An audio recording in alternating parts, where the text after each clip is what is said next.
And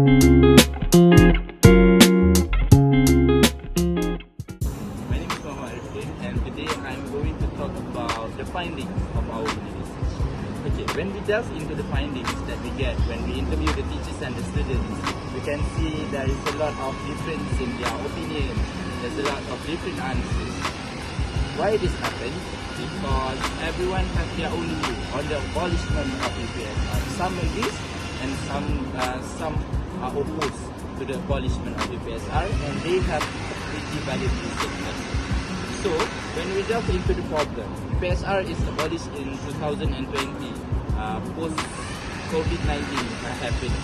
This shows that it's not only that we abolish UPSR based on our current needs, but there's something that must be done to prevent certain things that could happen if we don't abolish UPSR. When we delve into the problem itself, when we see these two separated opinions based on the findings, people that tend to agree about the abolishment of UPSR, they say that abolishment of UPSR open opportunities for the students, reduce the stress, and promote a more holistic approach in student development. This based on when they don't have to sit for examination that only says that examination-based learning is not very holistic because the student studies for exam but don't study for the knowledge itself.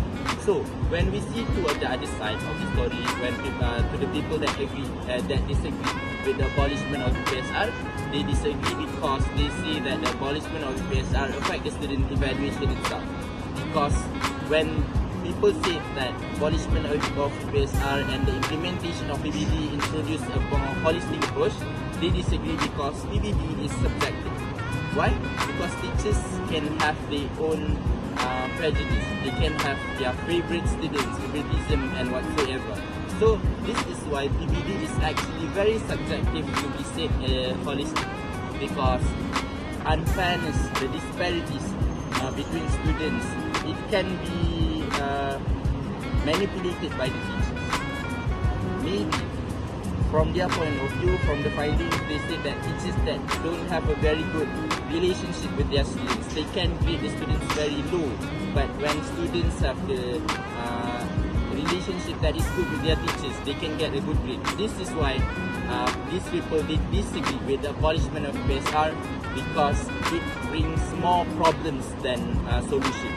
So when we look back into the findings, most people actually agree with the abolishment of UPSR because they said that when we abolish UPSR, students tend to be less stressed. They don't really focus on examination only, and we can really see the holistic development of the student itself.